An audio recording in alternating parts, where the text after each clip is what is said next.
मित्रांनो, प्रेमाची गोष्ट या मालिकेमध्ये आज आपण बघणार आहोत. मुक्ता सागरला म्हणत असते, मला वाटलं तुमचं सईवर प्रेम आहे म्हणून तुम्ही तिला या घरामध्ये आणलं, पण तसं नाही आहे. तुम्हाला त्या सावनीला हरवायचं होतं म्हणून तुम्ही सईला इथे आणलं आणि सावनीला हरवून झालं. सईमधला इंटरेस्ट संपला. मला तर कधी कधी वाटतं सई तुमची मुलगी कशी असू शकतं.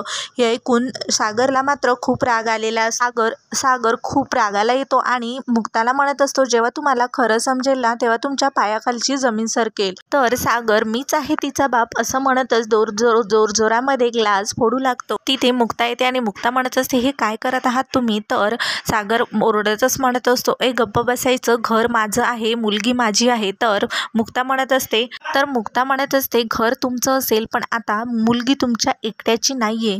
तर तेवढ्यातच इंद्रा बाहेर येते. तर इंद्रा म्हणजे सागरची आई ही बाहेर येते आणि म्हणत असते, कोर्टाने तुला तुझी मुलगी परत दिली पण सईला सईचा बाबा परत नाही दिला. तर सागर स्वतःलाच म्हणत असतो, सई ही कुणाची मुलगी आहे हे मला आता जाणून घ्यावंच लागेल. तर अशीच अपडेट बघण्यासाठी तुम्ही अजूनही चॅनेलला सबस्क्राईब नसेल केलं तर प्लीज चॅनलला सबस्क्राईब